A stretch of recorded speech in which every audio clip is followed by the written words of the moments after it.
హల్లెలూయా.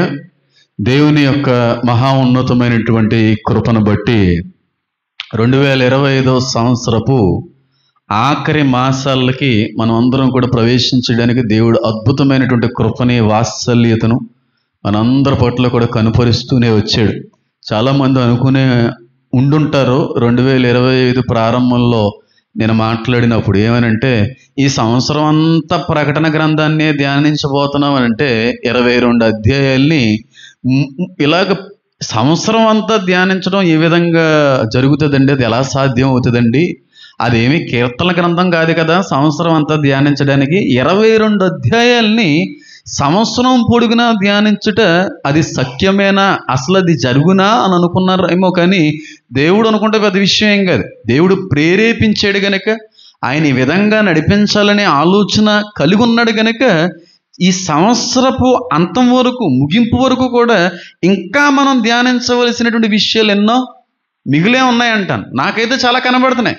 నేను ప్రకటన గ్రంథాన్ని ధ్యానించుకొలిది ఇంకా కొత్త కొత్త విషయాలు, నేను మర్చిపోయినవి, మనం పరిశీలించకుండా ప్రక్కన పెట్టేసినవి, లేకపోతే మనం గమనించలేకపోయినటువంటివి ఇంకా చాలా విషయాలు, లోతైన విషయాలు, అవి కూడా చిన్న చితక విషయాలు కూడా చాలా లోతైనటువంటి విషయాలు ఇంకొనూ కూడా మనం ధ్యానించవలసినటువంటి అవసరం ఉందని కొన్నిసార్లు లేఖనాలు గమనిస్తున్నప్పుడు నాకు అనిపిస్తా ఉంది. కాబట్టి 2025 మాత్రమే కాదు కానీ 2026 సంవత్సరం దేవుడిచ్చిన ఈ గ్రంథం మీద ధ్యానించమని, ఆ సంవత్సరం కూడా సరిపోదేమో అనిపించేంతగా కొన్నిసార్లు ఈ వాక్యం నన్ను అంతగా ప్రభావితం చేస్తా ఉంది. ఏదైనప్పటికీ కూడా ప్రకటన గ్రంథంలో మనం చాలా విషయాలు పరిశీలించాం. నాకు తెలిసి ప్రపంచంలో మునిపెన్నడూ కూడా ఎవరు మాట్లాడని విషయాలు కూడా పరిశుద్ధాత్మ దేవుడు మనందరితో కూడా మాట్లాడాడు. అందుని బట్టి నేను దేవుని స్తుతిస్తున్నాను. అయితే ఇంకా కొన్ని విషయాలు వీటిలో బ్యాలెన్స్ ఉన్నాయని, ఇంకా కొన్ని విషయాలు మనం మాట్లాడకుండా, మనం గ్రహించకుండా మర్చిపోయామనేటువంటి విషయాలు ఇంకా లేఖనాల్లో, అది కూడా ప్రకటన గ్రంథంలో చాలా ఉన్నాయని నేను చెబితే మీరు నమ్ముతారో లేదో నాకు తెలియదు. కానీ ఇంకా చాలా విషయాలు ఉన్నాయి. ఈ రోజున ఒక అద్భుతమైనటువంటి విషయాన్ని మనం దాని మీద అంత శ్రద్ధ చూపని కారణాన్ని బట్టి ఒక అమూల్యమైనటువంటి విషయాన్ని మనం మరిచామనేటువంటి గ్రహింపులోకి నేను రావడం జరిగింది. ఆ విషయాన్ని మీ అందరితో కూడా మాట్లాడేటువంటి ప్రయత్నం చేస్తాను. అయితే అన్నిటికంటే కూడా నేను చెప్పబోయేటువంటి విషయాన్ని బట్టి మనకు అర్థం అయ్యేటువంటిది ఏంటంటే, మన దేవుని రాకడికి ఎంత దగ్గరగా ఉన్నాం, మనం అంత్య దినాల్లో ఉన్నాము అని గ్రహించడానికి ఇంతకు మించిన ఆధారం ఇంకేది కూడా అవసరత లేదేమో అని అనిపించేంతగా అనిపించింది నాకు ఆ వచనాన్ని నేను గమనించినప్పుడు. కాబట్టి ఆ విషయాలు నేను మాట్లాడబోతున్నాను. నెక్స్ట్ వీకు ఒక సందేశాన్ని, ఒక విషయాన్ని మీ అందరితో కూడా నేను తెలియజేయబోతున్నాను.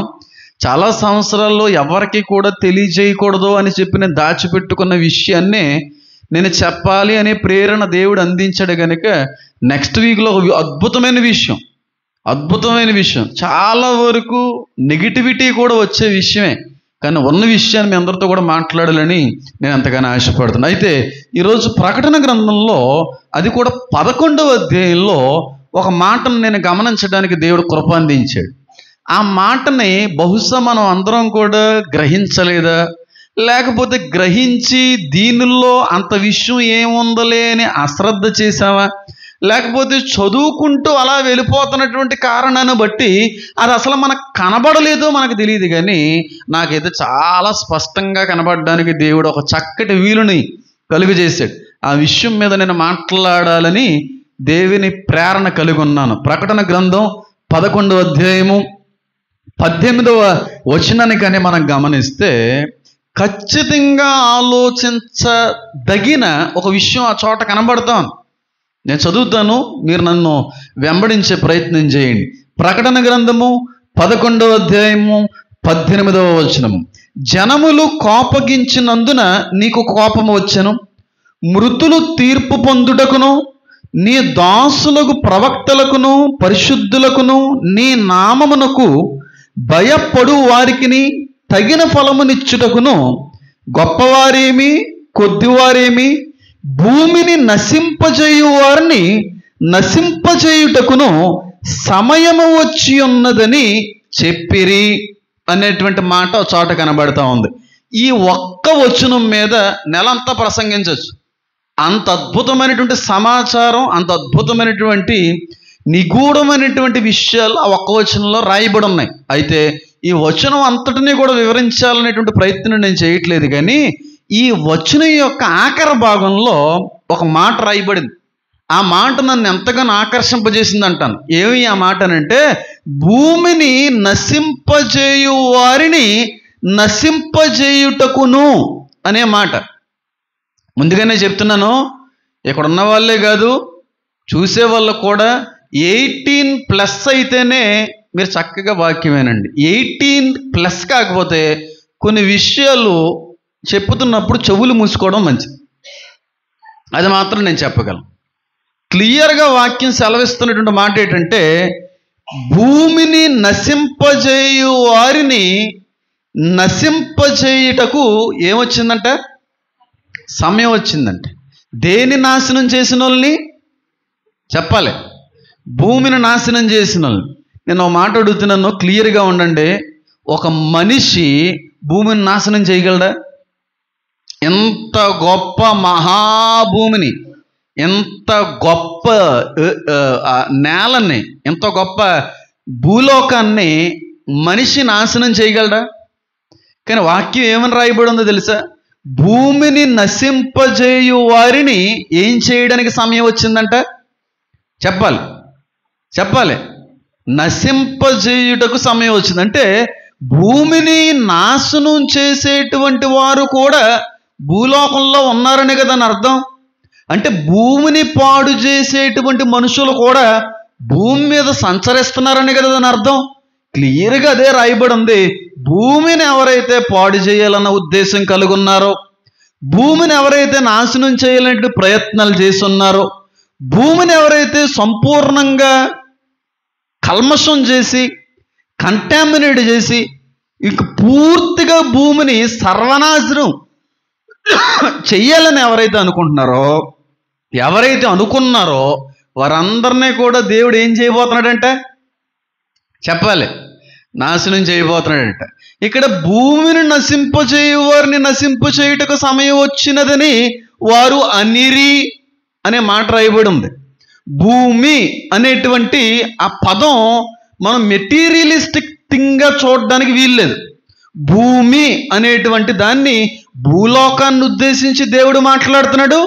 భూమి అనేటువంటి దాన్ని భూమి మీద నివసించేటువంటి సకల జీవరాశును ఉద్దేశించి కూడా మాట్లాడుతున్నాడు. మూడవదిగా ఈ భూమి మీద నింపబడినటువంటి మనుషులను ఉద్దేశించి కూడా దేవుడు మాట్లాడుతున్నాడు. అంటే ఈ 3 విధాలుగా ఈ మాట వర్తింపదగినది అని అంటాను. కొంతమంది పెద్దలు అంటారు, దేశం అంటే మట్టి కాదోయ్, దేశం అంటే మనుషులోయ్. మనం ఏమనుకుంటాం? ఇండియా, పాకిస్తాన్, అమెరికా, ఇజ్రాయెల్ ఇదంతా కూడా ఒక భూమి అని అనుకుంటాం. కానీ మనుషులందరూ కలిసిన దాన్ని కూడా ఏమనన్నారు? భూమిని మనుషులుగా కూడా వర్ణించారు. అందులో సందేహం లేదు.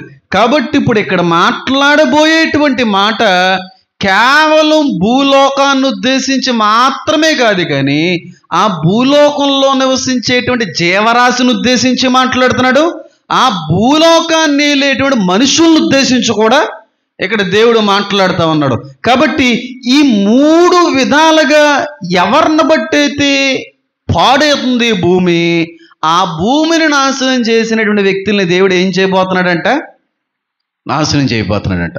మొట్టమొదటిగా నేను ఒక చిన్న ప్రశ్న అడుగుతాను, దానికి తగిన సమాధానం మీకు ఏదన్నా అనిపిస్తే చెప్పండి. భూమిని ఒక మనిషి నాశనం చేయగలడా? భూమిని ఒక మనిషి పాడు చేయగలడా? చేయలేడు. ఒక 10 మంది కలిస్తే చేయగలరా? ఒక 100 మంది కలిస్తే చేయగలరా? ఒక 1000 మంది కలిస్తే, 1,00,000 మంది కలిస్తే, 1,00,00,000 మంది కలిస్తే, 200 కోట్ల మంది కలిస్తే, భూమి మీద ఉన్నటువంటి మనుషుల్లో 80% మంది అనుకుంటే భూమిని పాడు చేయగలరా? పాడు చేయలేరా? 100% పాడు చేయగలరు. 100% పాడు చేయగలరు. అందులో సందేహం లేదని అంటాను. భూమి మనిషిని బట్టి పాడవుతుందంటే మీరు నమ్ముతారో లేదో నాకు తెలియదు, కానీ నేనైతే మాత్రం ఈ విషయాన్ని కొన్ని సంవత్సరాలను చెప్తూనే ఉన్నాను. భూమి పాడైపోతుంది, భూమి దాని యొక్క సారత్వాన్ని పాడు చేసుకుంటుంది, భూమి దాని యొక్క శక్తిని కోల్పోతుంది, భూమి యొక్క ఆరోగ్యాన్ని మనుషులు ఏం చేస్తున్నారు? దొంగిలిస్తున్నారు. భూమి యొక్క సారం రోజు రోజుకి కూడా తగ్గిపోతుంది. భూమి ఒక రాతి వలె మారిపోవడానికి కారణం కూడా మానవులే అని చెప్పి నేను చాలాసార్లు చెప్పే ప్రయత్నం చేశాను. భూమి మనుషులను బట్టి పాడవడంలో మొట్టమొదటి కారణం ఏంటో తెలుసా? పరిమితికి మించి భూలోకంలో దేవుడు ఉంచినటువంటి కొన్ని ఖనిజాలని, కొన్ని నూనెలను పరిమితికి మించి ఏం చేస్తున్నారు? పాడు చేయడం కాదా మరి అదేమన్నా మీ నాన్నగారి సొమ్మా, లేకపోతే మీ అమ్మగారి సొమ్మా, లేకపోతే ఇంకెవరి సొమ్ము అయినానా? అది ఎవరి సొమ్ము కాదు కదా. భూమి ఆయనది, ఆయన సొత్తు.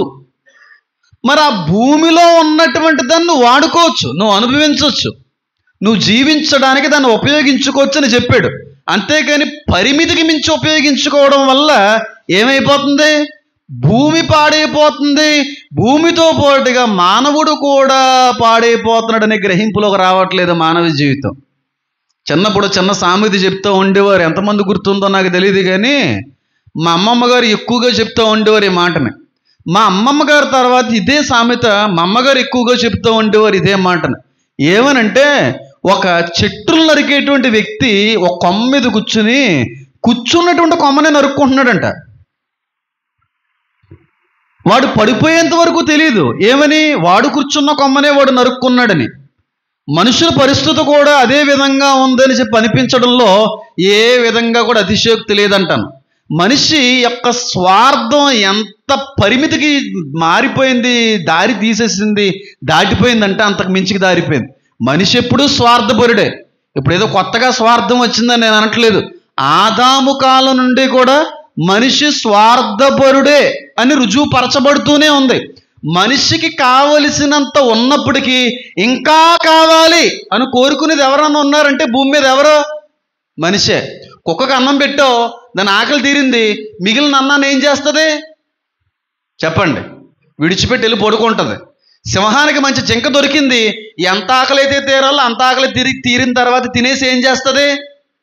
వదిలేస్తుంది. కానీ మనిషి అలా కాదు. ఎంత ఉన్నా ఇంకా కావాలి, ఇంకా దాయాలి, ఇంకా వెనకాల వేసుకోవాలి, ఇంకా సంపాదించాలి. అంటే దీని అంతటి బట్టి మీకు అర్థం కావాల్సిందేంటి? మనిషి అంత స్వార్థపరుడు భూలోకంలో ఒక్కలేడు. మనిషి అంత స్వార్థ జీవి భూలోకంలో ఒకటి లేదు. నమ్ముతారు మీరు? మనకి తినడానికి తిండి, ఉండడానికి ఇల్లు, కట్టుకోవడానికి బట్ట అన్నీ ఉన్నప్పటికీ ఇదే విధంగా జీవితం కొనసాగితే చాలు అనుకునే వారి కంటే కూడా ఇంకా పోగేయాలి, ఇంకా పోగేయాలి అనే మనుషులు లేరంటారా? కొంతమంది జ్ఞానయుక్తంగా ప్రవర్తించి పోగు చేయడం వల్ల పోగు చేసే వాళ్ళు ఉంటారు. కొంతమంది అలా ఉండరు. ఇంక ఎవరిది లేనంత నా దగ్గరే ఉండాలి, పరాయి వాళ్ళది కూడా దోచేసుకొని నేనే దాచేసుకోవాలి అనే విధంగా ఆలోచించే వ్యక్తులు కూడా ఉన్నారు. మీరు ఎక్కడన్నా చూడండి. ఏమండి, మరి చీమల గురించి కూడా అలాగే మాట్లాడతారు మీరు?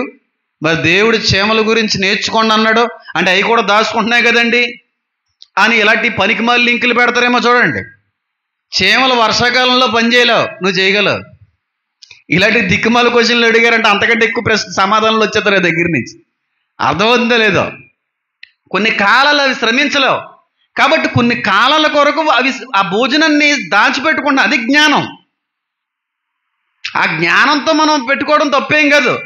కానీ ఇంకా మాకు మించింది ఇంకేమీ లేదన్నట్టుగా దాచుకునే పనిలో ఉంటారు. దాన్ని ఉపయోగించరు. కొంతమంది తినడానికి ఆలోచిస్తారు, ఖర్చు పెట్టడానికి ఆలోచిస్తారు, దాచేసేయాలి, పెద్ద పోగు చేసేయాలి, తర్వాత చచ్చిపోయి మట్టి అయిపోవాలి. ఇదే ఆలోచన.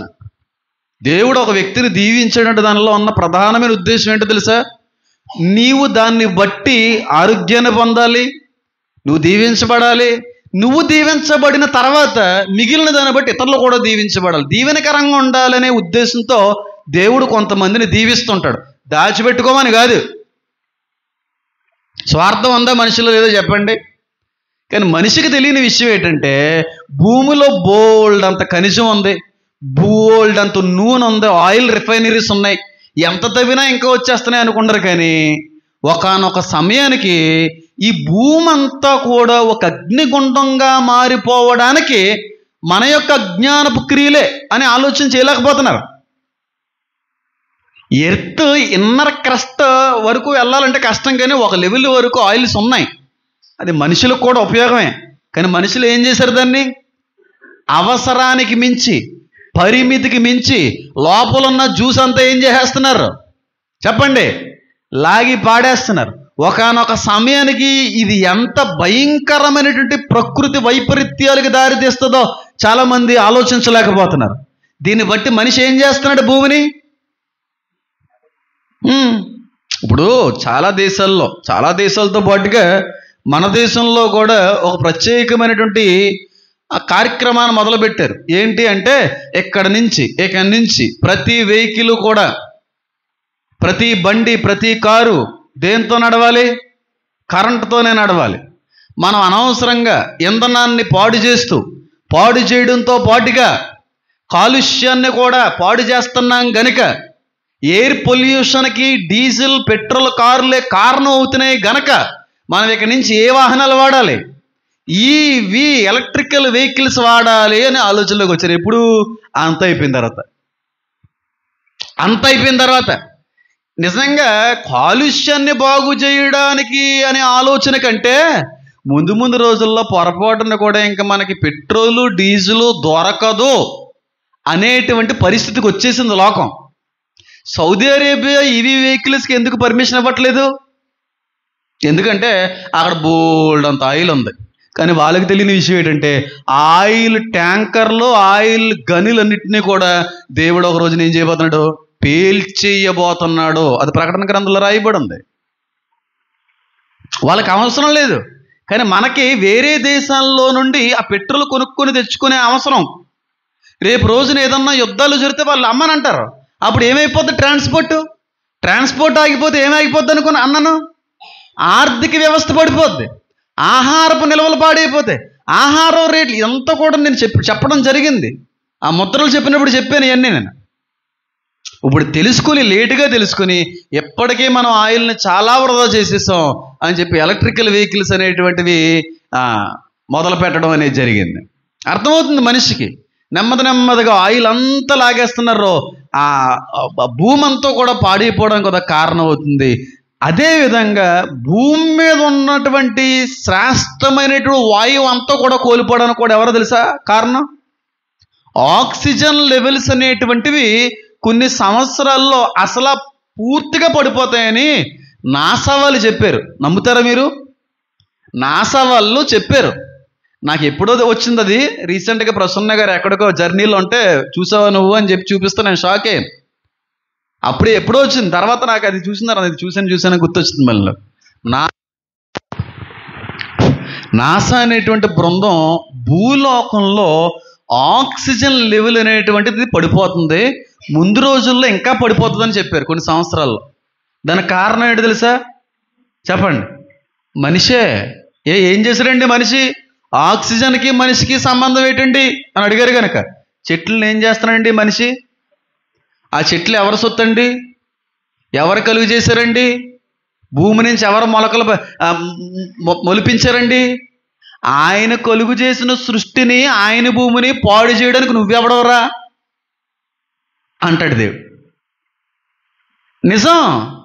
ఆయన సొత్తు ఈ క్రియేషన్, ఈ భూమి ఆయన ఆస్తి. ఆయన ఆస్తిని మనిషి ఏం చేస్తున్నాడు? పాడు చేస్తున్నాడు. కానీ దేవుడు ఏం చెప్పాడు మనిషికి? నా ఆస్తిని మీరు వాడుకోండి అన్నాడు, మీరు ఉపయోగించుకోండి అన్నాడు.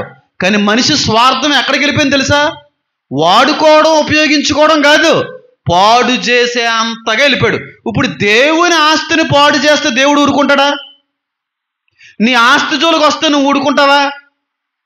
నీ భూమి జోలికి వస్తే నువ్వు ఊరుకుంటావా? మరి ఆయన ఆస్తిని నువ్వు వాడుకోండి కొంతకాలం, ఈ భూమి మీద ఉన్నంతకాలం దాన్ని ఉపయోగించుకోండి అని ఇస్తే అది ఏం చేసేసాడు మనిషి? చివరికే నాదే, ఇదంతా నాదే. ఏమండి లేరా? ఈ భూమి అంతా, ఈ ఎకరం పొలం అంతా ఎవరిదంటండి? ఈ అమ్మగారిదంట. అయ్యి బాబోయ్, ఏంటి ఆ 10 ఎకరాలు కనబడతారు చూడండి, అదంతా మందేనండి. నీదా. మరి దేవుడు మాట ఏమైపోయింది? సాగు చేయమన్నాడా, నీకు ఇచ్చేసానన్నాడా? భూమిని ఏం చేయమన్నాడు ఆయన? సాగు చేయన్నాడు, కష్టపడు అన్నాడు. దానివల్ల వచ్చింది ఏం చేయమన్నాడు? తినమన్నాడు, ఆనందించమన్నాడు, కుటుంబం పోషించబడ్డానికి ఉపయోగపడుతుంది అన్నాడు. కానీ ఇది మనుషులు ఏం చేస్తారు? భూమి నాది. ఎవరి నాన్నగారి సొత్తు అంటే అది? ఏమంటే కొన్నిసార్లు చాలాసార్లు చెప్పిన ఈ మాట, ఈ ఆస్తి అంతా మాదేనండి, ఆ ఇల్లు మా పేరు మీద ఉందండి అంటుంటే నాకు బుర్ర పిచ్చెక్కిపోతుంటుంది. ఎవరిది ఎవరిది అసలు అది? నీ ఇల్లు నీదా? నీ పేరు మీద ఉందా? ఆ భూమి నీ పేరు మీద ఉందా? అది నీదని ఎక్కడన్నా ఉందా? నీదెలాగవుతుందిరా? చివరి చేసి ఆ మట్టిలో మట్టి అయిపోవలసినోడు నువ్వు. నేను అందుకే అంటాను, మా అమ్మగారితో ఎప్పుడు చెప్పాను, ఇప్పుడు కూడా చెప్తాను, ఎప్పుడన్నా చెప్తాను, నేను నీ గర్భం నుండి ఒట్టి చేతులతో వచ్చాను, దేవుని రాజ్యానికి వెళ్ళిపోయే సమయాన్ని కూడా ఒట్టి చేతులతోనే పోవాలి. నా తల్లి గర్భం నుండి నగ్నంగా వచ్చాను బయటికి, నేను బట్టలు లేవు నాకు. నన్ను భూమి మీద కప్పెట్టేటప్పుడు కూడా నగ్నంగానే కప్పెడతారు. అంటే వస్త్రాలు వేస్తారు అనుకోండి, వస్త్రాలు చీకిపోయిన తర్వాత శరీరం అంతా మళ్ళీ ఎక్కడ కలిసిపోద్ది? ఇది ఏది నీది కాదు. బాగా గుర్తుపెట్టుకో, మనం ఈ లోక యాత్రికులుగా వచ్చాము. ఇది దేవుని ఆస్తి. దేవుని ఆస్తిని ఉపయోగించుకో అందంగా. దేవుని ఆస్తిని చక్కగా వాడుకో. దేవుని ఆస్తిని కావలసినంత ఆస్వాదించుకో. కాదన్నట్లేదు, నాదేనండి అనకో, దేవుడు కోపం వస్తుంది. ఈ లోక యాత్రికులు ఆయన నోటి మాట మూలంగా కలుగు చేయబడినటువంటి అనేక గ్రహాల్లో భూగ్రహం ఒకటి. నీది ఎలాగవుతుంది? వాడుకోండ్రా, సాగు చేయండిరా, తినండ్రా, ఫలించండ్రా, అభివృద్ధి పొందండ్రా అంటే ఆ భూమిని ఏం చేసేస్తున్నారు? ఈ చెట్టుకు ఉండకూడదు, ఇక్కడ ఈ మొక్క ఉండకూడదని మొత్తం అడవులన్నిటిని ఏం చేసుకుని వచ్చేసారు? నరుక్కుంటా వచ్చేసారు. ఈరోజు ఆక్సిజన్ లెవెల్స్ పడకపోతే ఏం పడతాయండి? ఎక్కడ పడితే అక్కడ లేపేశారు ఇల్లులు. అడవుల్లో కూడా ఇల్లులు కట్టడం మొదలెట్టేశారు. మోగ జంతువులు ఏమైపోతాయండి? చెట్లు ఏమైపోతాయండి? కాలుష్యం పాడవదా అండి? దీని అంతటికీ కారణం ఎవరండి? మరి నేను పాడు చేయరండి? పరిమితికి మించి ఆశిస్తున్నాం, పరిమితికి మించి అనుభవిస్తున్నాం, పరిమితికి మించి కోరుకోవడం కూడా పాపమే. కోరుకోవడం కూడా పాపమే. నేను దేవుణ్ణి ఎప్పుడు ఏది కూడా కావాలని అడగను, అవసరమైనా సరే. ఎందుకంటే మనిషి బ్రతకడానికి కావలసినని దేవుడు సమకూర్చాడు, చాలు. అది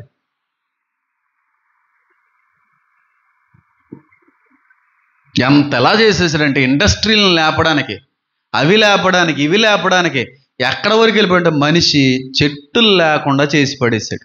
ఆ చెట్లు మొలిపించింది ఎవరు? భూమిలో నుంచి చెట్లు మొలకెత్తడానికి కారణం ఎవరు? ఆదికాండం మొదటి అధ్యాయం చదివితే అక్కడ రాయబడతాయి. అదంతా ఆయన నోటు మాట మూలంగా కలుగు చేయబడితే దాన్ని అంతా మనం ఏం చేస్తున్నాం? తీసేస్తున్నాం. భూమి మీద లేకుండా తీసేస్తున్నాం. దీన్ని బట్టి కాదా ప్రకృతి వైపరీత్యాలు వచ్చేది?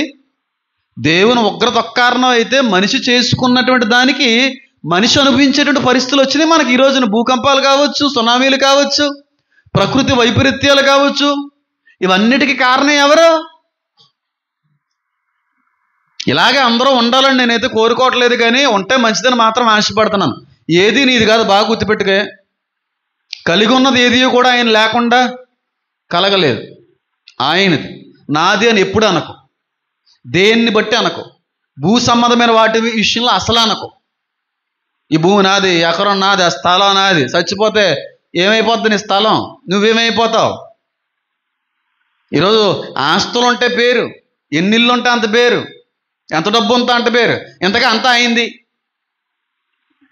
మన యాక్షన్ ఎక్కువైపోయింది. నాకు అసలు ఆ కాన్సెప్టే నచ్చదు. మా నాన్నగారు అలా ఆస్తి పంపకాల విషయంలో కూడా జరిగింది. ఏం చేయమంటావు, నువ్వు ఏం చెప్పాలనుకుంటున్నావు, ఇది అంటే నాకేం చెప్పకండి, మీ పూర్వీకుల నుంచి వచ్చింది, మీరు ఏం చేసుకుంటే చేసుకోండి, నాకు చెప్పకండి. అలాగంటే ఏంటి? నువ్వు నా కొడుకు కదా, మీ కొడుకునైనా నాకు ₹1 వద్దు, మీ నుంచి వచ్చేది నా కొడుకు కూడా నాకు ఇవ్వద్దు. దేవుని మూలంగా నాకు ఏదన్నా సంపాదించుకుంటే దేవుడు ఏదన్నా ఇస్తుంది, నాదవుతుంది. అన్న వ్యక్తిని అడగండి. మా నాన్నగారు అక్కడ కూర్చున్నారు. ఈ లెవెల్లోకి మీరు రావాలంటే మీ జన్మ సరిపోదులే.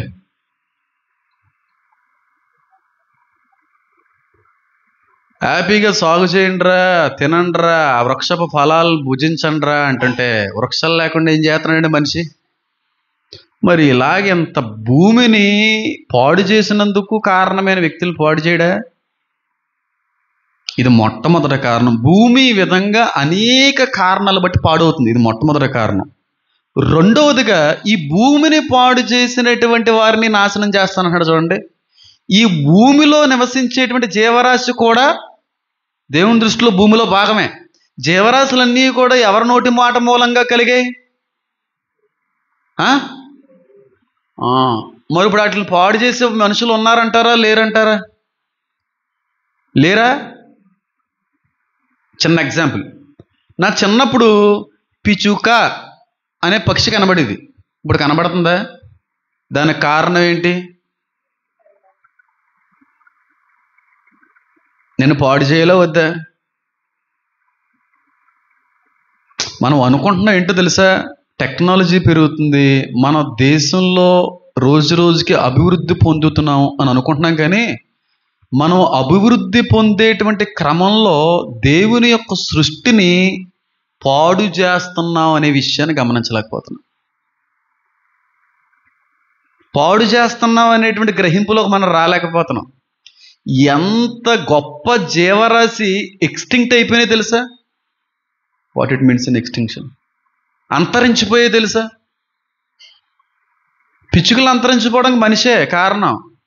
ఓ మాట చెప్తానండి, ఫోన్లు రాకముందు సంబంధాలు ఎలా ఉన్నాయి, కుటుంబాలు ఎలా ఉన్నాయి, బంధాలు ఎలా ఉన్నాయి. ఫోన్ వచ్చిన తర్వాత కుటుంబాలు ఎలా ఉన్నాయి. నేను చాలా అదృష్టవంతుని. ఎందుకో తెలుసా? నాకున్న అదృష్టం నా కొడుక్కి లేదు. రేపు వాళ్ళ కూతురు పుడితే వాళ్ళు అంతకంటే దురదృష్టవంతులు. ఎందుకంటే కుటుంబం అంటే ఎలా ఉంటుందో, సాయంత్రం అయితే కుటుంబం ఎలా గడుపుతుందో ఇదంతా కూడా చిన్నప్పటి నుంచి చూసిన వ్యక్తి. నీకు తెలియదు, వాళ్ళకి ఈ కుర్రోళ్ళకి తెలియదు. అదంతటనే దొంగిలించింది ఎవరో? మంచిదే, ఫోన్ తయారు చేసుకుని అక్కడి నుంచి ఎక్కడ మాట్లాడుకున్నా. కానీ దేవుని సృష్టిలో భాగమైన పక్షుల్ని ఏం చేశావు నువ్వు?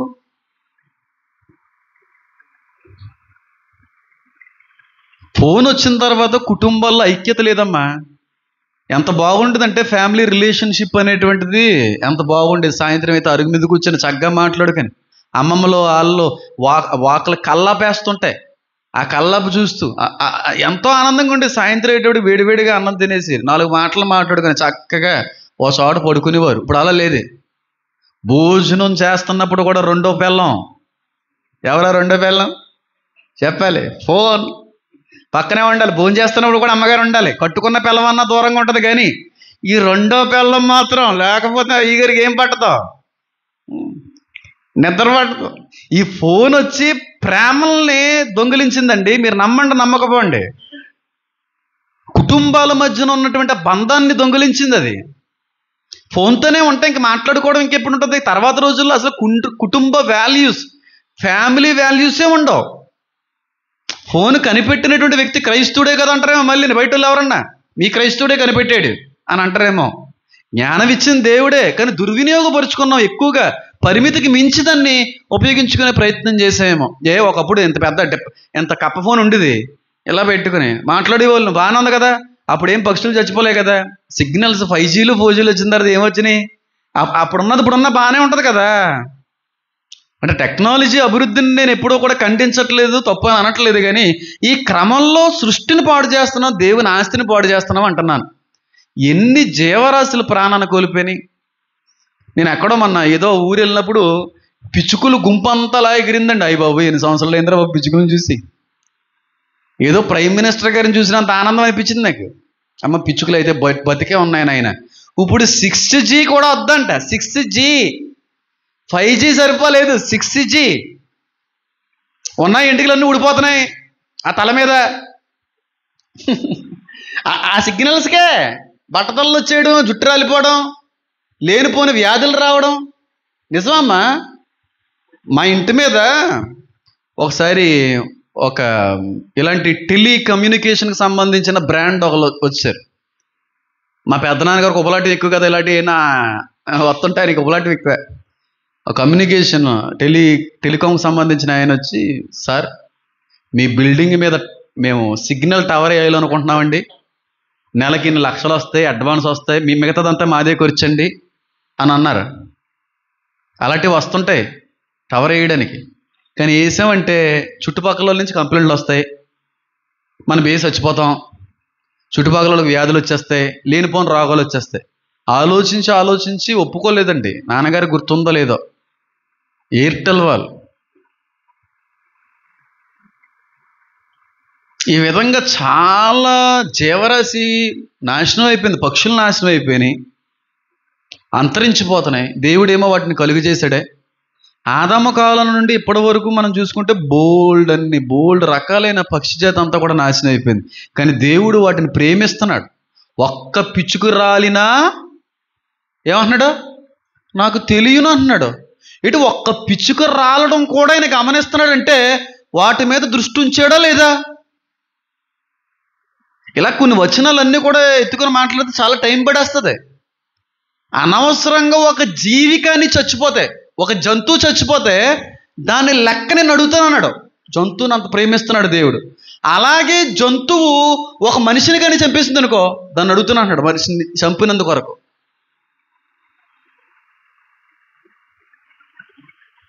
అనవసరంగా ఒక మనిషి ఒక జీవిని చంపితే ఏమండి అంతవరకు ఎందుకండి? నీ పశువులను కొడితే ఏమన్నాడు? పశువులను బాధించొద్దన్నాడా? కొంతమంది తెక్కుడెత్తుంటారు, ఆవుల్ని, గేదెల్ని, గాడిదల్ని టపా టపా టపా గొడ్డును బాధిన దానికంటే ఎక్కువ బాధేస్తూ ఉంటారు. అది పెద్ద శాపం. అది అంత ప్రేమిస్తుంటాడు. సృష్టిలో అవి కూడా భాగమే. వాటిని కూడా దేవుడు అంతగా ప్రేమిస్తున్నాడు. అవి ఏమన్నా కష్టపడ్డాయా, విత్తాయా, తిన్నాయా, ఏం నీరు పోసాయా? వాటిని పోషించే దేవుని కదా అంటాడంటే దేవుడికి వాటి మీద ఎంత శ్రద్ధ ఉందో చూడండి. ఆ సృష్టిని అంతటిని అంత ఇష్టపడేటువంటి జీవాన్ని మనం ఏం చేస్తున్నాం చెప్పండి అమ్మా? పాడు చేస్తున్నాం. కాబట్టి మనం పాడు చేస్తాడా, పాడు చేయడా? ఇండస్ట్రీస్ అన్నీ పెరిగిపోతున్నాయి. ఆ నీటి కాలుష్యం, వాయు కాలుష్యం, ఆ టాక్సికల్ లిక్విడ్స్ అన్నీ ఎక్కడికి వెళ్ళిపోతున్నాయి తమ్ముడు శాస్త్రవేత్త? వాటర్లో వదిలేస్తున్నారు. మరి వాటర్లో ఉన్నటువంటి జీవరాశి చచ్చిపోవట్లేదా? అవి తిన్నటువంటి మన ఆరోగ్యాలు పాడవట్లేదా? వెళ్ళండి ఒకసారి కాకినాడ బీచ్ ఆ కొంచెం లోపలికి వెళ్తే ఎన్ని ఇండస్ట్రీస్ నుంచి వచ్చేటువంటి తారు, కెమికల్స్ అన్నీ ఎక్కడ కలిసిపోతాయి. అంతెందుకండి, అంతా మాట్లాడక్కలేదు. మన డ్రైనేజ్ అంతా ఎక్కడ కలుస్తుంది చెప్పండి? సముద్రంలోనే. పైగా సముద్ర చేప అంటే మనకి ఎంత ఇష్టమో. సముద్రపు రొయ్య, పీత, సొర్ర ప్రాణం పెడుతుంటాం మనం. అవన్నీ చచ్చిపోతున్నాయి. అవన్నీ వాటి యొక్క క్వాలిటీ పోతుంది, ఆరోగ్యం పోతుంది. అంతా చాలా వరకు సముద్రపు జీవరాశి పాడైపోవడంలో మానవుడు కాదా? ఇండస్ట్రీస్ నుంచి వచ్చేటువంటి వేస్టేజ్ అంతా కూడా అందులోకి వెళ్ళేటువంటి కారణాన్ని దేవుని సృష్టిలో భాగమైన జీవరాశి పాడవట్లేదా? ఇన్ని విధాలుగా మనిషి టెక్నాలజీలో మేము ఎదుగుతున్నాం అనుకుంటున్నారు, కానీ దేవుని ఆస్తిని ఏం చేస్తున్నారు వీళ్ళు? కాబట్టి నువ్వు వాటిని పాడు చేస్తున్నావు కాబట్టి నేను పాడు చేస్తాను అంటలేదు. నువ్వు చేసుకున్న గోతులో నువ్వే ఒకరోజు పడుతున్నావు అని అంటున్నాడు దేవుడు. అంతే. మిక్కిలి వేండ్రమైన అగ్నితో ఈ భూమి ఏమైపోద్దనుంది? దహించిపోతుంది. దానికి కారణం మనమే. రెండు విధాలుగా. ఒకటేమో భూమిని పాడు చేస్తున్నాం, ఆయిల్ రిఫైనరీస్, ఆయిల్ అంతా లాగేస్తున్నాం. రెండోదిగా భూమి పైన ఉన్నటువంటి ఆ వృక్షజాతి అంతటిని పాడు చేస్తున్నాం. ఇది కూడా దేవుడు ఆస్తే. మూడవదిగా భూమి మీద నివసించే జీవరాశిని, పక్షాధిపతులను పాడు చేస్తున్నాం. నాలుగవదిగా మీరు చెప్తే నమ్మరు, ఐదోది కూడా చెప్తాను, ఒక 10 నిమిషాల్లో ముగించేసుకుంటాను. మనిషి దేవుని సృష్టిలో భాగమైన జంతువుల్ని పాడు చేయడం మాత్రమే కాదు, కానీ చాలా పాపం జంతువులతో కూడా చేస్తున్నాడంటే మీరు నమ్ముతారా? జంతువులు చచ్చిపోవడానికి, పక్షాధిపతులన్నీ కూడా నశించిపోవడానికి మనిషే కారణం. కానీ మనిషి చెయ్యకూడనటువంటి పాపం జంతువులతో కూడా చేస్తున్నాడంటే మీరు నమ్ముతారా? నమ్ముతారా నమ్మరా? నమ్మరా? లేవీకాండం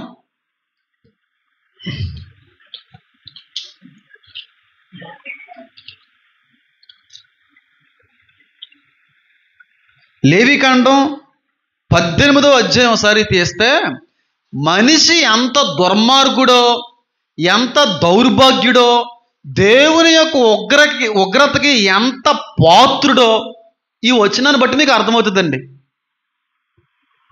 ఎంత నీచ నికృష్టమైనటువంటి వ్యక్తిత్వం కలిగినోడు మనిషి. Under 18 better close your years. Under 18 better close your years. ఇప్పుడు కాదు, అట్ సర్టైన్ టైం, ఒక టైం వస్తే నీకు అర్థమవుతుంది. అప్పుడు అయినా అండర్ 18 20 years ఉన్న వాళ్ళ కంటే ఎక్కువ ఆలోచిస్తున్నారు 10 years ఉన్న వాళ్ళని. ఇప్పుడు అండర్ 18 అనేది కాదు, చిన్న చిన్న పిల్లలు కూడా అన్నీ అర్థమైపోతున్నాయి, అన్నీ తెలిసిపోతున్నాయి. నాకంటే ఎక్కువ తెలుసు వాళ్ళకి. మీ చెవులు మేము ఉయ్యక్కర్లేదు, మీకు అన్నీ తెలుసు. తెలియదు అనుకున్న వాళ్ళు అమాయకులు. తెలుసా ఎఫ్రాయిం గారు మీకు? 6th class అంట ఆ అమ్మాయిది. ఆ అమ్మాయిది 5th class, ఈడిది 6th class. అమ్మ ఆ స్కూల్ బయట వరండల్లో జారిపడి రొమాన్స్ చేస్తున్నారండి అలా. 4th 6th వాళ్ళకి అన్నీ తెలుసంట. నువ్వు డాడీకి చెప్పకు, నేనే చెప్పను అంటున్నాడు డాడీ. అవి ఎవరో తీసిపెట్టి అంతవరకు ఎందుకు 4th class అబ్బాయి స్కూల్ బ్యాగ్ తగిలించుకుని వెళ్ళిపోతున్నాడు. ఆడు సందులోకి వచ్చి అయిపోయాడు. రే నేను అది పట్టుకోవడానికి 19 సంవత్సరాలు 20 సంవత్సరాలు పట్టాను రా నేను. నువ్వు బచ్చేగాడివి 4-5 సంవత్సరాలకి పట్టుకుంటా అనిపించింది నాకు. నువ్వు చాలా సీనియర్ రా అనిపించింది. వాళ్ళకి ఏం చేస్తారు, అన్నీ వచ్చేసినాయి వాళ్ళకి. సాతానుగాడు ఇంకెవరిని వదులుతలేదని, టైం దగ్గర పడిపోయిందని. వయసుతో సంబంధం లేదు, అందరికీ ఆడి పాపాన్ని అంటించుకుంటూ పోతున్నాడు. జాగ్రత్తగా ఉండాలి పిల్లలు. లేవీకాండం 19వ అధ్యాయంలో 18వ అధ్యాయంలో ఒక మాట ఉంటుంది చూడండి, ఎంత దారుణమైనటువంటి వ్యక్తిలో. 18వ అధ్యాయం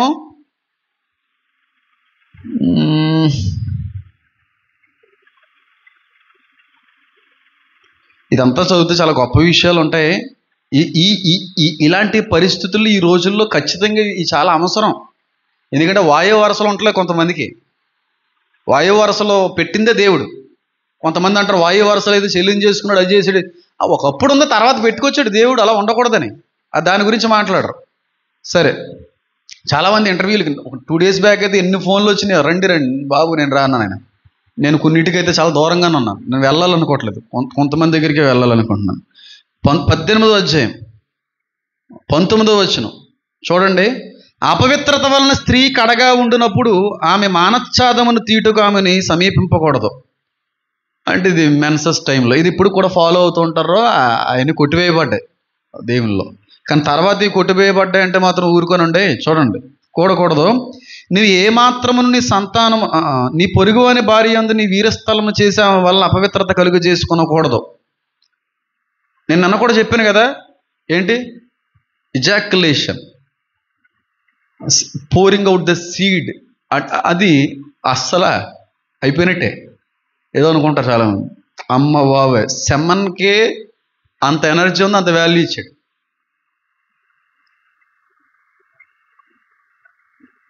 పని అయిపోయిందిలే అనుకుంటారు. పని అయిపోవడం కదా, నీ పని అయిపోతుంది అక్కడ. చాలా ఉంది. అదంతా మాట్లాడడానికి టైం వచ్చినప్పుడు మాట్లాడదాం. ఆడల ముందు మంచిది కాదు. నీ పొరుగు అని భార్య యందు నీ వీరస్థలనము చేసి ఆమె వలన అపవిత్రత కలుగు చేసుకొనకూడదు. ఆమె వల్ల, నువ్వు మంచోడువే మగోడే, ఆమె అపవిత్రత అంతా నీకు ఏమవుద్దంట, అంటబడుతుంది. నువ్వు ఏమాత్రమును నీ సంతానమును మొలక్కు నిమిత్తము అగ్నిగుండమును దాటనీయకూడదు. నీ దేవుని నామమును అపవిత్రపరచకూడదు. నేను యెహోవాను. స్త్రీ సైన్యము వలె పురుష సైన్యము చెప్పండి కూడదు. అంటే ఒక మగాన్ని ఒక ఆడదాన్ని దేవుడు కలుగు చేయడంలో ఉద్దేశం ఏంటి? ఆడ మగ మాత్రమే పేరవ్వాలి, జతగా ఉండాలి. కానీ ప్రస్తుత జనరేషన్లో 2 మగాళ్ళు పెళ్లి చేసుకోవట్లేదా? 2 అమ్మాయిలు పెళ్లి చేసుకోవట్లేదా? అబ్బాయి అబ్బాయి పాపం చేయట్లేదా? అమ్మాయి అమ్మాయి లెస్బియన్స్గా మారట్లేదా? అబ్బాయి అబ్బాయి గేస్గా మారట్లేదా? అటు అమ్మాయితోని అబ్బాయితో ఉండేటువంటి బైసెక్షువల్స్గా మారట్లేదా? కానీ దేవుడి వాక్యం సెలవిస్తుంది, కూడదు, నో వే. మగాడు స్త్రీతోనే ఆ బంధం ఏర్పరచుకోవలసింది, స్త్రీ పురుషునితోనే. అంతేకాని స్త్రీ స్త్రీ కలవకూడదు, సంభోగించుకోకూడదు, సైనించకూడదు. పురుషుడు పురుషుడు గే కల్చర్ నోవహ లోతు దినాల్లో ఉన్నట్టుగా మనుష్య కుమారుని యొక్క రాకడ దినాల్లో ఉండునన్నాడు. ప్రపంచవ్యాప్తంగా ఎక్కడ పడితే అక్కడ ఎక్కువైపోయారు గేస్. ఎలా ఉన్నారంటే అలా ఉన్నారు. డైరెక్ట్గా వచ్చి అడుగుతారంటే మీరు నమ్ముతారా? డైరెక్ట్గా వచ్చి అడుగుతారంటే, నేను 9th క్లాసు 8th క్లాసులో ఉన్నప్పుడు నాకు అంత అవగాహన లేదు, అప్పుడే నేను ఇలాంటి వ్యక్తుల్ని ఎదుర్కొన్నాను. బస్సులో వెళ్తున్నప్పుడు తమ్ముడు వాళ్ళు అలా ఎందుకు వేస్తున్నారు ఏదో అనుకునేవాడిని, అంకులు ఏంటి అనుకునేవాడిని. ఇప్పుడు అన్ని ఆరో తేడాగడు ఏటో ఇప్పుడు అర్థమవుతుంది. ఆ టైంలోనే ఇది ఉన్నది, ఈ టైంలో ఎక్కువైపోయింది. నీ దేవుని నామను అపవిత్రపరచుకొనకూడదు, నేను యెహోవాను. స్త్రీ సైన్యం వలె పురుష సైన్యం చేయకూడదు. అంటే లోతు దినాల్లో సొదొమ గొమొర్రాలో ఇద్దరు మగాళ్ళు కలిసి ఇద్దరేటి గుంపులుగా చేసుకునే దరిద్రం అది. దాని గురించి మాట్లాడండి. ఏ జంతువునందును నీ స్థలనమును చేసి దాని వలన అపవిత్రత కలుగు చేసుకోనకూడదు. ఏంటి, ఒక పురుషుడు తన వీర్య స్థలమును జంతువు మీద విడిచిపెట్టడం ఏంటి?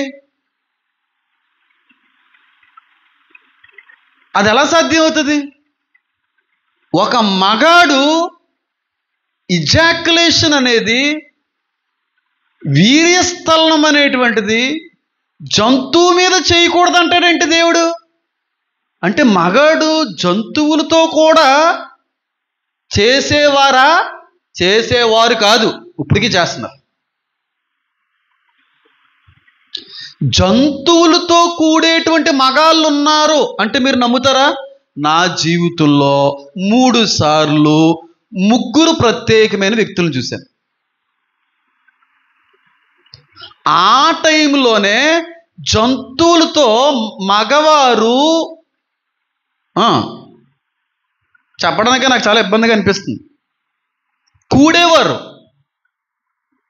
జంతువుతోనా అనుకోకండి, అప్పుడులోనే ఉన్నదే ఆ దరిద్రగొట్టు అలవాటు. ఆ అలవాటు ఇజ్రాయేల్ జాతిలోకి వచ్చే అవకాశం ఉంది కానీ, ఒరే ఆ బయట వాళ్ళు చేస్తున్నారు చూడు, జంతువులతో వాళ్ళు కూడుతున్నారు చూడు, అది మీరు చేశారు కనుక తోలు తీసేస్తాను అన్నాడు దేవుడు. ఇవన్నీ ఎవరు నేర్పించారు అనుకుంటున్నారు మనుషులకి? చెప్పండి. పడద్రోయబడిన దేవదూతలు. జంతు సైన్యం అనేటువంటిది పడద్రోయబడిన దేవదూతలు మనుషులకి నేర్పించే. మాస్టుబేషన్, హస్త ప్రయోగం అనేది మనుషులకు పడద్రోయబడిన దేవదూతలు అలవాటు చేశాయి. ఇంకా గట్టిగా మాట్లాడితే బాగోదు, కొన్ని సంసార జీవితంలో ఉన్నటువంటి భంగిములు పడద్రోయబడినటువంటి దేవదూతలు అలవాటు చేశాయి. మేలే డామినేటింగ్గా ఉండాలని దేవుడి ఉద్దేశం. డామినెంట్గా ఉండాలి మేలు, కానీ ఫిమేల్ డామినేటింగ్ థింగ్స్ కూడా ఉన్నాయి. వాటి గురించి నేను మాట్లాడాలనుకోవట్లేదు, అవి కూడా అవే నేర్పించాయి. మీరు నమ్మండి నమ్మకపోండి. అంటే పడద్రోయబడినటువంటి దేవదూతలు మనుషులతో మాత్రమే కాదు సంబంధాలు పెట్టుకున్నాయి. పడద్రోయబడిన దేవదూతలు జంతువులతో కూడా పాపం చేశాయి. అందుకే దేవుడు ఒక్క జంతువుని కానీ, ఒక్క పిట్టని కానీ, ఒక్క నాసికారంధ్రంలో ఏ జీవిని కూడా ఏం చేయలేదు, మిగలనివ్వలేదు. అవి అలవాటు చేసాయి. ఈ జంతువులు వచ్చి కొన్ని జంతువులతో ఆ పాపం చేసిన తర్వాత డైనాసర్లు పుట్టాయంట. ఒక మాస్టర్ గారు అన్నారు, అబ్బదరిద్రువై ఆయన పెద్ద మాస్టర్ గారు, ఆయన కారు దిగుతుంటే మినిస్టర్ గారికి ఉన్నట్టుగా 2-3 సెక్యూరిటీ గార్డులు పరిగెడుతున్నారు. ఈ మధ్య నేను చూశాను. వెనకాల గన్మెన్లో ఒక ప్రత్యేకమైన వ్యక్తి ఇంకా ఎవరో చెప్పలేని మర్మాలు ఆ వ్యక్తి చెప్తున్నట్టుగా మాట్లాడుతుంటాడు ఆ పెద్ద ఆయన. ఆ వ్యక్తి ఒకప్పుడు మాట్లాడింది ఎవరో ఉంటే చిన్న కట్ చేసి ఒకళ్ళు పంపించారు. ఈ దేవదూతలు ఏ అలబండలతోనో కోతులతోనే ఇలా చేస్తే డైనోసార్లు పుట్టేసినాయి. డైనోసార్లు అలా ఒరే బాబు, డైనోసార్లకి మన యుగానికి సంబంధం లేదు. ఆదాము పుట్టినటువంటి కాలం నుండి ఈ కాలం వరకు డైనోసార్లు లేవు. ఈ కాలానికి సంబంధించినవి కాదు. దానికి ముందు, ఆదాముకు ముందు వస్తుంది నెక్స్ట్ మెసేజ్, వేరే లెవెల్లో ఉంటుంది. ఆ కాలానికి సంబంధించి అంటే టీరక్స్ ఇలాంటి కొన్ని జాతులు ఉన్నాయి. చేశారు. దేవదూతలు జంతువులతో ఆ రిలేషన్ పెట్టుకున్నారు అంటే నేను ఒప్పుకుంటాను, 100% ఒప్పుకుంటాను. అవే మనుషులకు అలవాటు చేశారు, ఒప్పుకుంటాను 100%. కానీ డైనోసార్లు పుట్టడానికి ఆ కారణం అన్నట్టే మాత్రం నేను ఒప్పుకోను. నేను చాలా షాక్ అయినా తిన్న తర్వాత, అది ఎలా బాబాయ్ ఇంకా నయమే అనుకున్నాను నేను. వాక్యం సెలవేస్తుంది, జంతువుతో కూడా సైనించకూడదు. మీరు కొన్ని ప్రతిమలు మనుషులు జంతువులతో చేస్తున్నట్టుగా కొన్ని చోట్ల కనబడుతుంటాయి. కొన్ని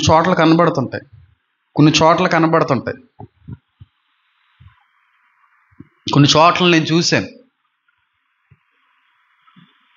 ఒకానొక సమయంలో కొన్ని పద్ధతుల్లో, కొన్ని ఆచారాల్లో కొంతమంది జరిగించేవారు కూడా ఈ పద్ధతుల్ని. దాని కింద కూడా ఉంటుంది, చదివితే బాగోదు. జంతువు స్త్రీని పొందునట్లు ఆమె దాని ఎదుట నిలవరాదు. ఎట్టి జంతువులతో స్త్రీలు పాపం చేయించుకునేవారు. ఇది కూడా సాధ్యమని నేర్పించాయి. అలాంటి క్రమం, అలాంటి ఆచారం ఒకానొక సమయంలో కూడా జరిగేది. నేను వాటన్నిటిని ప్రస్తావించి బాధ పెట్టాలి, తప్పుగా మాట్లాడాలన్న ఉద్దేశం నాకు లేదు కనుక వారి గురించి నేను మాట్లాడాలనుకోవట్లేదు.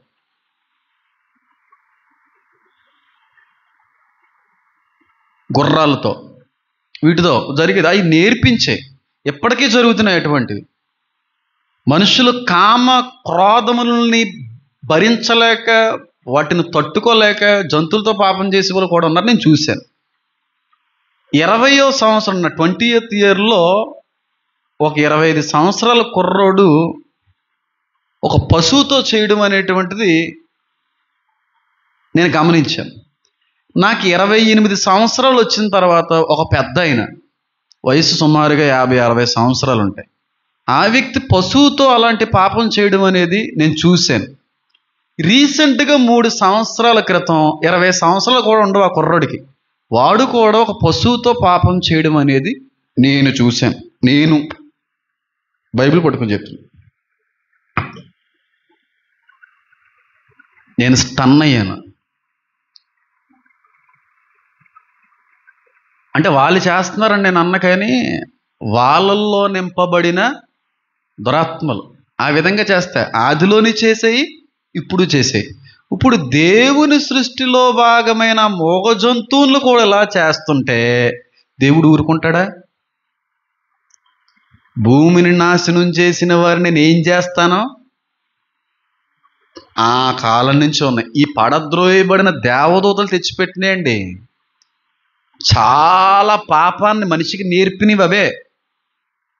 చాలా పాపాలు నేర్పేసినాయి. మనిషికి పాపం తెలియదు అసలు ఆ విషయం. చాలా నేర్పించుకుంటూ వచ్చేసినాయి. జంతువులతో గే కల్చర్ అనేది, లెస్బియన్ కల్చర్ అనేది, ఆయుధాలు అనేవి, మంత్ర విద్యలు మనిషికి తెలియదు, అవి నేర్పించాయి. మంత్ర విద్యలు అవే నేర్పించాయి. రాసులు ఇవన్నీ ఉన్నాయి చూడండి, ఆస్ట్రాలజీ అవి నేర్పించాయి. హారోస్కోప్ అవి నేర్పించాయి.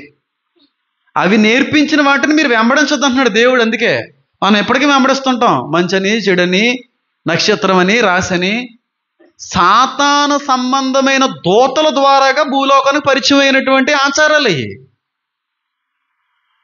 అది బయట వారు చేశారంటే దానికి ఒక అర్థం ఉంది, వాళ్ళకి తెలియదు, వాళ్ళ విశ్వాసం అలా వెళ్ళనివ్వండి. కానీ క్రీస్తుని ఎరిగినటువంటి మనం చేయకూడదు. అలాగని అలాంటి పనులు చేసేటువంటి వ్యక్తులు తప్పు పట్టడం కూడా మంచిది కదా, మనకు అనవసరమైన విషయం అది. నువ్వు కరెక్ట్గా ఉండు. నీ కళ్ళలో ఉన్నటువంటి దూలాన్ని నువ్వు చూసుకోకుండా ఎదుటి కళ్ళల్లో ఉన్న నలుసును చూస్తున్నాను. నీలోనే పెద్ద దూలం ఉంది. ఎదుటోడు నలుసు గురించి ఎప్పుడు కూడా దేవుడు మాట్లాడమనలేదు. అపోస్తులు కూడా నీ సంఘాన్ని నువ్వు సిద్ధపరచని అన్నాడు. ఖండించు, గద్దించు. అన్యుల దగ్గర అలాగ అనలేదు. కానీ క్రైస్తవ్యం వాక్యం అర్థం చేసుకోలేక అపార్థమయ్యి అన్యుల దగ్గరికి వెళ్ళి దేవుని ఎరగని వ్యక్తుల దగ్గరికి వెళ్ళి ఖండిస్తా ఊరుకుంటారా? అందుకే తప్పులు వచ్చినాయి. అందుకే తప్పులు వచ్చినాయి. నీ సంఘాన్ని ఖండించరా, నీ సంఘాన్ని హెచ్చరించరా, బుద్ధి చెప్పరా? వాక్యం ఎరిగిన దీనుల దగ్గరికి వెళ్ళారే, నీ దేవుడు అలాంటోడురా, నీ దేవత రాయిరా, అది నీ పని కాదు. ముందు నీ కళ్ళలో ఉన్న దూలం చూసేయి, అది తీసే దూలాన్ని, తర్వాత నలుసు ఎదుగుదాం. అందుకే అంత వ్యతిరేకత.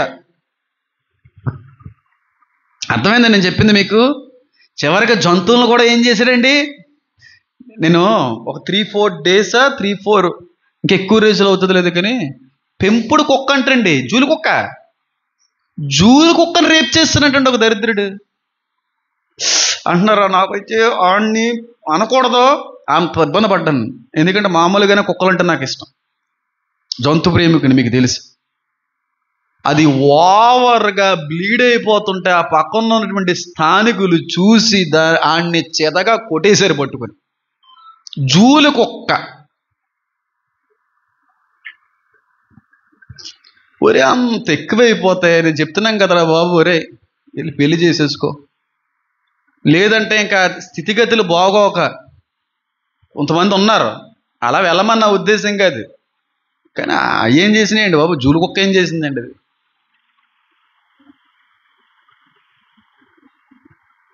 విన్నారా వార్తను మీరు?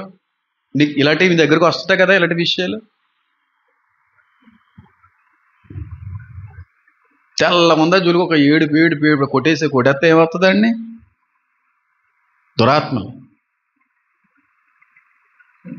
కొన్ని రకాలైన దురాత్మలు ఉన్నాయి. వాటి గురించి నేను జనవరి నుంచి మాట్లాడాలనుకుంటున్నాను. అవి మనలో ఉంటే, మనలో ప్రవేశిస్తే మనలో కనబడేటువంటి లక్షణాలు ఏ విధంగా ఉంటాయి? చాలా ప్రత్యేకంగా ఉంటాయి కొన్ని దురాత్మలో. అవి ఇంకా అనుకున్నది జరిగించేంత వరకు మనిషిని విడిచిపెట్టవు. అనుకుంటే ఆ మనిషి ప్రాణాన్ని దూరం చేసే వరకు మనిషిని విడిచిపెట్టవు. అలాంటి ప్రమాదకరమైన దురాత్మలు ఉంటాయి. వాటి గురించి కూడా మాట్లాడాలి ఖచ్చితంగా. మాట్లాడకపోతే మీకు ఎలా తెలుస్తుంది? అవి మనలోకి రావడానికి కారణాలు ఏంటో కూడా మీ అందరితో నేను పంచుకుంటాను. కాబట్టి జంతువులను పాడు చేసిన మనిషిని దేవుడు ఊరుకుంటాడా? చెప్పండి, ఊరుకోడు. ఇదంతా ఒక ఎత్తు అయితే మనుషుల్నే పాడు చేసుకుంటున్నాడో, మనిషే పాడైపోతున్నాడు అంటే మీరు నమ్ముతారా? 100% నమ్మాలి. ఎందుకంటే ఇప్పటివరకు ప్రకృతిని పాడు చేసిన మనిషిని చూపించాను, భూలోకాన్ని పాడు చేసినటువంటి మనిషిని చూపించాను, జీవరాశిని పాడు చేసినటువంటి మనిషిని చూపించాను. ఇప్పుడు మనిషినే పాడు చేసేటువంటి పరిస్థితులను చూపిస్తాను. జాగ్రత్తగా గమనించండి. దేవుడు మనిషిని శపించాడు అనే మాట కంటే కూడా మనిషి చెయ్యకూడనటువంటి పాపాన్ని, దేవునికి వ్యతిరేకమైనటువంటి రీతిని ఎప్పుడైతే కనుపరిచాడో ఆ వ్యక్తిని శాపం వెంటాడడం మొదలుపెట్టింది. స్త్రీనికి ఒక రకమైన శాపం, పురుషునికి ఒక రకమైన శాపం. కానీ వాస్తవానికి దేవుని సృష్టిలో భాగమైనటువంటి ఆది దంపతులకి, ఆదాము అవ్వకే కష్టపడవలసిన పనేమీ లేదు, గర్భవేదన ఏమీ లేదు, ప్రసవ వేదన ఏమీ లేదు. హ్యాపీగా కూర్చొని తిని పడుకోవడమే వాళ్ళ పని. ఇది మనిషి ఉండవలసినటువంటి ఫార్మేషను, మనిషి ఉండవలసినటువంటి ఉద్దేశం. హ్యాపీగా తిన్నావా, దేవుడితో సహవాసం కలిగి ఉన్నావా, దేవుడితో కొంత సమయం గడిపావా, పడుకున్నావా, తెల్లారిందా, మళ్ళీ జీవితాన్ని జీవించామా. కానీ మనిషి జీవితంలో లేని కష్టం, శ్రమ, ప్రయాస ఇదంతా ఎప్పుడు వచ్చింది? అవిధేయతను బట్టి వచ్చింది. అప్పుడు దేవుడు ఏమన్నాడు పురుషునితో? అరే నీకు ఎక్కడి నుంచి శాపం రా, భూమిలో నుండి ముళ్ళ పొదలు మొలుస్తాయిరా, నువ్వు కష్టపడాలరా, చెమటోర్చాలరా, కష్టపడితేనే కానీ 4 మెతులు కడుపుకి రావాలరా. అంటే మనిషి కష్టపడాలి అనేది దేవుడి ఉద్దేశం, అలాగే జరగాలి. మరి ఆడబిడ్డకి ఏం శాపం వచ్చేసింది చెప్పాలి? ప్రసవ వేదన, నువ్వు పడతావు, నీ భర్త మీద నీకు ఎప్పుడు ఏముంటుంది? మగాళ్ళకు ఉండదు కానీ ఆడలకు ఉంటుంది. అదొక రకంగా ఉంటుంది. ఇంకా అస్సలు నా భర్త ఎవరిని చూడకూడదు, ఎవరితో మాట్లాడకూడదు నన్నే అనేది మగడికి కూడా ఉంటుంది. అది ఎప్పుడన్నా డిస్కషన్ జరిగినప్పుడు మాట్లాడతాం. స్త్రీకేమో ప్రసవ వేదన పెట్టాడు పాపాన్ని బట్టి, పురుషునికేమో ప్రయాస పెట్టాడు, కష్టార్జితం కష్టజీవిగా మార్చేశాడు. కానీ ప్రస్తుత పరిస్థితులు కానీ మీరు గమనిస్తే ఒక స్త్రీ ప్రసవ వేదన పడే పరిస్థితులకు ఉండవు, పడక్కర్లేదు. అంటే 9 మాసాలు గర్భంలో ఒక పిండాన్ని పోషించి పెంచి 9 నెలల తర్వాత మళ్ళీ వాళ్ళు కనేటప్పుడు ఓవర్ బ్లీడ్ అయ్యి ఆపరేషన్లు అయ్యి కుట్లు మానే వరకు బెడ్ మీద రెస్ట్ తీసుకుని ఇదేమి లేదు. దేవునికి వ్యతిరేకమైన, దేవుని సృష్టికి వ్యతిరేకమైన రీతిలో మనిషి మారిపోబోతున్నాడు అంటే మీరు నమ్ముతారా? ఏంటంటే ఇప్పుడు ఆర్టిఫిషియల్ వూమ్స్, నానో పాట్స్ అనేటువంటివి వచ్చినాయి, ఆర్టిఫిషియల్ వూమ్స్ అనేసి వచ్చినాయి. ఇప్పుడు దేవుడు పెట్టిన క్రమాన్ని బట్టి ఒక బిడ్డకి జన్మ ఇవ్వాలంటే ఆడదానిగా నువ్వు బాధ అనుభవించాలి, 9 మాసాలు మొయ్యాలి, ప్రసవ వేదన పడాలి. కానీ దాన్ని అంతటినీ తీసేయాలనుకుంటున్నాడు మనిషి. ఇప్పుడు ఒక పిల్ల కావాలన్నా, పిల్లడు కావాలన్నా, వాడు పుట్టేటువంటి సమయానికి వాడు కలగవలసిన రంగు ఎలాగుండాలన్నా, వాడు జుట్టు రంగు, ముక్కు గిక్కు అంతే టిక్ 9 మాసాలు మిషన్ మోసేస్తుంది. నిజం. వీడు చేయవలసింది ఏంటంటే భర్త యొక్క వీర్యం, భార్య యొక్క కండం వాళ్ళకి ఇస్తే అవి కలిపేసి కోడిగుడ్డు కలిపేసినట్టు ఆమ్లెట్కి నమ్మరా? జపాన్ వాడు ఆల్రెడీ ఇంప్లిమెంట్ చేశారు కదండి ఆర్టిఫిషియల్ రూమ్స్.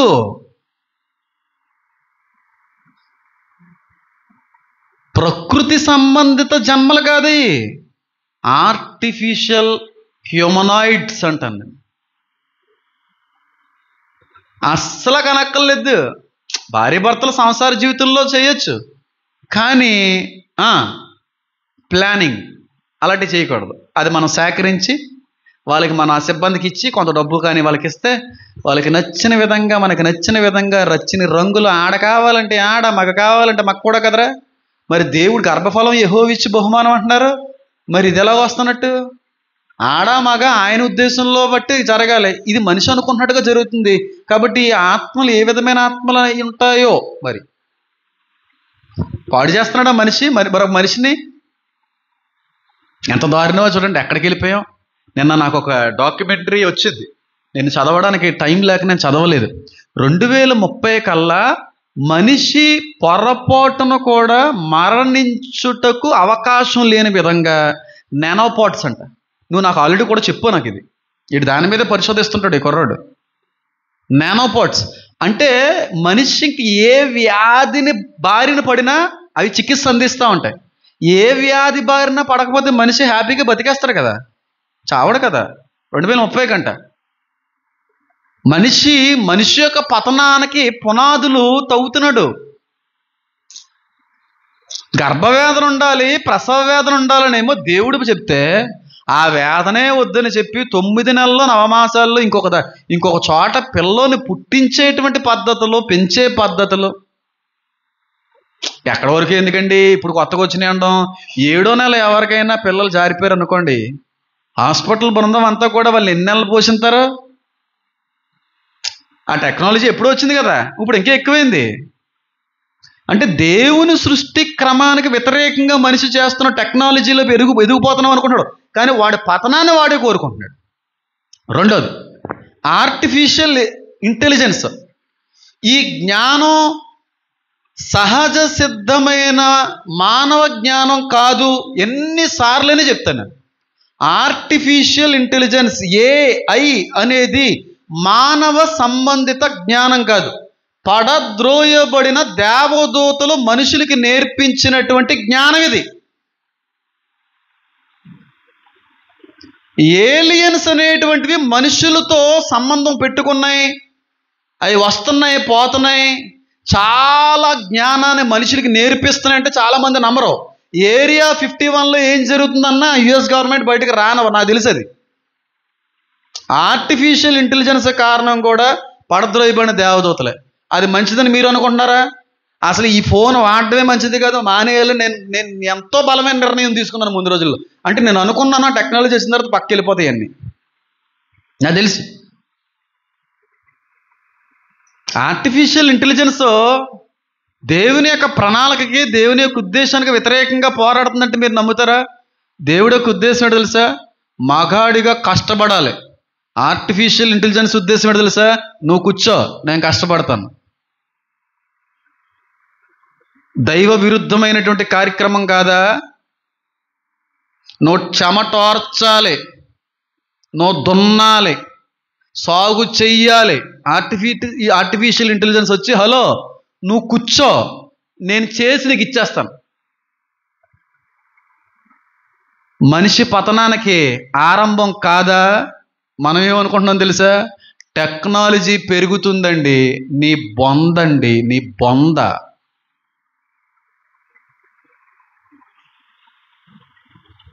నీ బొంద అంటే ఏంటి తెలుసా? ఏమండి? శరీరం చచ్చిపోయిన శవం అని అర్థం అనుకుంటాను, సమాధి అని అర్థం అనుకుంటాను. అది భూతి కాదు, అందుకే అన్నాను నేను. అది కూడా తీసుకుంటే నేనేం చేయలేను బాబోయ్. ఆర్టిఫిషియల్ ఇంటెలిజెన్స్ వచ్చి మగాడా కూర్చోవయ్యా, ఆర్టిఫిషియల్ ఇంటెలిజెన్స్ వచ్చి మగాడా నువ్వేం కష్టపడక్కర్లేదు, నీ భార్యతో నేనే సంసారం చేస్తానంటది కొన్ని రోజుల్లో. చూడండి రాబోట్ వచ్చేస్తాయి అన్నీ, ఆల్రెడీ వచ్చేసినాయి. సింథటిక్ లేడీస్ బొమ్మలు ఆల్రెడీ తయారైపోయినాయి. మగాడికి ఇంకొక ఆడదానితో సంబంధం లేదు, పెళ్లి చేసుకోవాల్సిన అవసరం లేదు, సంసార జీవితం అంతా లేడీ రోబోట్ చేసేస్తుంది. మీకు తెలియక అలాగా నోరు మీద అన్నారు, నిజం. వాటిని సెక్స్ టాయ్స్ అని కూడా పిలుస్తున్నారు. బంధాలు ఉంటాయా, ప్రేమలు ఉంటాయా, ఏముంటాయండి? వైవాహిక జీవితాలు ఉంటాయా? దీని అంతటికీ కారణం ఎవరో తెలుసా? చెప్పండి. సాతాను అన్నారు కనుక మనిషే. అవ్వ పండు తినకపోకుండా సాతాను ఏం చేయలేడు, మనిషి ఇచ్చాడు సాతానికి అవకాశం. మీకు విషయం తెలుసా? ఆ ఏదైనా తోటలో ఉన్నాడు లూసిఫర్, ఎక్కడికి వెళ్ళిపోలేదు. మనం ఇచ్చాం వాడికి అవకాశం. మనం ఎదిగిపోతున్నాం, టెక్నాలజీ పెరిగిపోతుంది అనుకుంటున్నాం, కానీ మన పతనానికి మనమే నాంది పలికాం. ఆర్టిఫిషియల్ ఇంటెలిజెన్స్ ఎంత భయంకరమైన రీతిలో అది రోజు రోజుకి మార్పు పొందుతుందో అంటే ప్రపంచం అంతా ఎగురుతుంది. నేను మాత్రం చాలా విచారిస్తున్నాను. ఆర్టిఫిషియల్ ఇంటెలిజెన్స్ మనిషిని నాశనం చేయబోతుంది.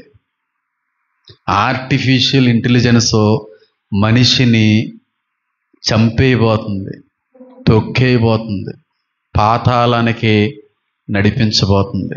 ఆర్టిఫిషియల్ ఇంటెలిజెన్స్ మనిషి ఉనికికే ప్రమాదము.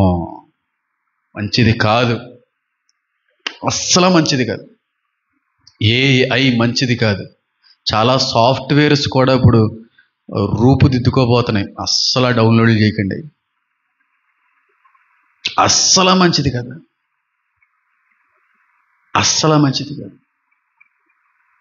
ఒక సంసారి కుటుంబాన్ని బాగా చూసుకునే ఒక మంచి గృహిణి, ఆ గృహిణి వేరే మగాళ్ళతో ఏదో చేస్తున్నట్టుగా చేసేస్తుంది ఇది ఆర్టిఫిషియల్ ఇంటెలిజెన్స్. మన మొఖాలు ఇంకొకరితో ఒరిజినల్గానే ఉంటాయి. దాన్ని అనవసరంగా దానికి ప్రాణం పోసారండి, దాన్ని ఎవ్వడో ఆపలేడు. ఆర్టిఫిషియల్ ఇంటెలిజెన్స్కి ప్రాణం పోసిన మానవుడా, నిన్ను అది మృంగేయబోతుంది. అనవసరంగా దానికి ప్రాణం పోసావు. దాన్ని చంపడం మీ వల్ల కాదు, దాన్ని నాశనం చేయడం మీ వల్ల కానే కాదు. దాన్ని అనవసరంగా బతికించారు. మానవుని యొక్క ఉనికి లేకుండా చేయబోతుంది artificial intelligence. Humanoids, artificial humans రాబోతున్నాయి. మనుషులతో సంబంధం లేదు, మనుషుల్నే త్రొక్కేసేటువంటి జాతి ఒకటి రాబోతుంది. దానియేలు ఎప్పుడో చెప్పాడు, ఇనప దంతములు వంటి మృగాన్ని నేను చూశాను. చాలా వికారంగా ఉంది. మునుపున్నటువంటి 3 మృగాల కంటే భిన్నమైనది. దాని పాదములతో అనేక మందిని అనగదొరుక్కుచూ పోవుచున్నదే. ఇనప దంతములు కలిగిన 4వ జీవి ఏంటది? ఇనుము, మట్టి పొసగకపోయేను. దానియేలు చెప్పాడు. మట్టి అనగా మనిషి, ఇనుము అనగా హ్యూమనాయిడ్స్, ఆర్టిఫిషియల్ ఇంటెలిజెన్స్. కొంతకాలం కలిసి ఉన్నట్టుగానే ఉంటారు, కానీ ఒకానొక రోజున వీరిద్దరూ కూడా కలిసి ఉండలేని రోజులు రాబోతున్నాయి. దానియేలు అప్పుడు చెప్పాడు. ఈ వాక్యం 2024 ఎండింగ్లోనే చెప్పాను. 2025 మార్చిలో నీ మాట చెప్పాను. దీని అంతటికి కారణం ఎవరో తెలుసా? మానవుడే. రష్యా ఆల్రెడీ క్యాన్సర్కి మందు ఇచ్చేసింది, వ్యాక్సిన్ తీసుకొచ్చేసింది. ఆ పరిస్థితి రానివాడు. మనిషి 1000 ఏండ్లు బ్రతికేటువంటి రోజులు ఉన్నాయి. ఎప్పుడు అనగా ఆయన రాకడ జరిగిన తర్వాత 1000 ఏండ్ల పరిపాలనలో. ఇన్ని విధాలుగా ఒక మానవుడు భూలోకాన్ని ఏం చేసుకుంటూ వచ్చాడు? నాశనం చేసుకుంటూనే వెళ్తున్నాడు. కాబట్టి వారిని నాశనం చేయడం తప్ప? అందుకే అంటున్నాడు, ఈ భూమిని నశింపజేయు వారిని నశింపజేయుటకు సమయం వచ్చినదని వారు అనిరి. నేను వాడతాను టెక్నాలజీని, పరిమితి ఉంటుంది. ఇక్కడ రాను ఉందండి. ఎంత అంటే అంతే. పొర్రపాటును కూడా నా డీటెయిల్స్ ఇవ్వను. కొంతమంది మొత్తం పట్టుకుపోతుంది. ఎలాగ ఇచ్చేస్తుంది? నీకు ఇచ్చేస్తా స్ట్రోక్. అది స్కానింగ్ మొత్తం అంతా చేసేస్తుంది. అది మొత్తం ఫేస్ అంతా దాని దగ్గర ఉంది. ఆర్టిఫిషియల్ ఇంటెలిజెన్స్ దగ్గర తంబంతా దాని దగ్గర ఉంది. ఐరిస్ అంతా దాని దగ్గర ఉంది. మన సమాచారం అంతా దాని దగ్గర ఉంది తమ్ముడు. ఒక మాటలో చెప్పాలంటే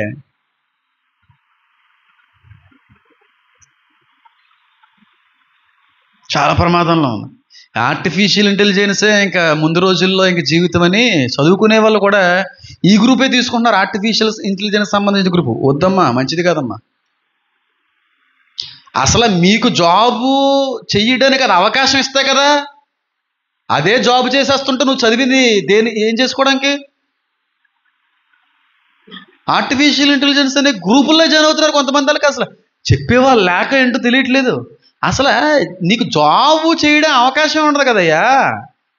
జాబ్ అంతా అది చేసుకుంటుంది నేను కూర్చోబెట్టి. నీ చదువులు ఎందుకు ఉపయోగపడతాయి? నీకెందుకు జీతాలు ఇస్తారు? ఆల్మోస్ట్ చాలా కంపెనీస్ నుంచి ఆల్రెడీ వెకేట్ అయిపోతున్నారు. కొన్ని సర్టెన్ జాబ్స్ ఉన్నాయి, సాఫ్ట్వేర్ జాబ్స్. సాఫ్ట్వేర్ అయితే ఇంక నువ్వు వద్దు, తడబట్టి వేసుకోవడం మంచిది. నేను 2023 నుంచి చెప్తున్నాను. మరి ఎప్పుడు చెప్పారు నాకు తెలియదు, కానీ మొన్న చూశాను. ప్రవీణ్ పగడాల గారు ఎప్పుడు చెప్పారు? ఆయన కూడా చెప్పుకొచ్చారు ఈ మాట. ఆయన కూడా సాఫ్ట్వేర్ ఎంప్లాయీ కనుక నేను విన్నాను ఆ షార్ట్ని. నేను 2023 ఏంటి, నేను ఏ కోసం ఎప్పటి నుంచి చెప్తున్నాను? 20 నుంచి చెప్తున్నాను. నేను 20 నుంచి చెప్తున్నాను. అది ఆవిర్భించేటువంటి ఆలోచన ఉన్నప్పుడు చెప్తున్నాను నేను.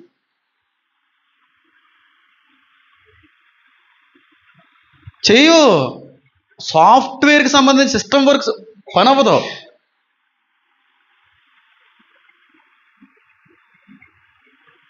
చాలా ఇబ్బందులు పడాలి.